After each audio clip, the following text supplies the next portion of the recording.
It'll be a weather by the time we finish with this week. There was a pulse of rain worked its way across the British Isles through yesterday and last night. There you see it moving away. Now we're looking out towards the west. Another pulse of rain working its way in, a big area of cloud circulating around about a low pressure. Then over the next couple of days we'll fall into the slightly more broken skies, more showery regime. But we're already looking across the Atlantic. This lump of cloud, in fact, is Friday's weather. More on that in just a second.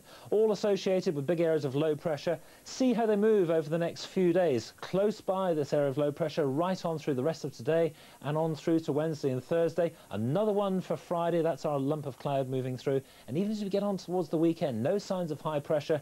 We'll keep low pressure close by and we'll keep it very unsettled. That's all some way off. Let's come back a little bit closer to the here and now. This was last night's rain moving away. It was there on the east coast of both Scotland and England to start off the day. And now, as I say, we're looking back to this mass of cloud.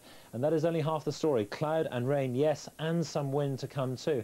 This is not the first time this week that we've seen strong winds in the Irish Sea. There will be disruption to ferry, possibly in the English Channel later on in the week as well. If you want the latest, Ceefax is the place for you, 435, or indeed your operator.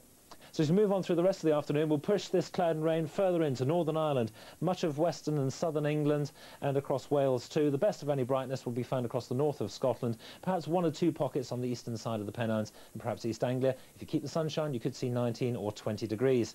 Now, overnight, we'll push that band of weather further north and further east. There you see that arc of cloud eventually come the end of the night, just across the northeast of Scotland, perhaps the far east of East Anglia too, following on behind some blustery old showers getting into the west, and with all the cloud and wind around, well, a mild night in prospect.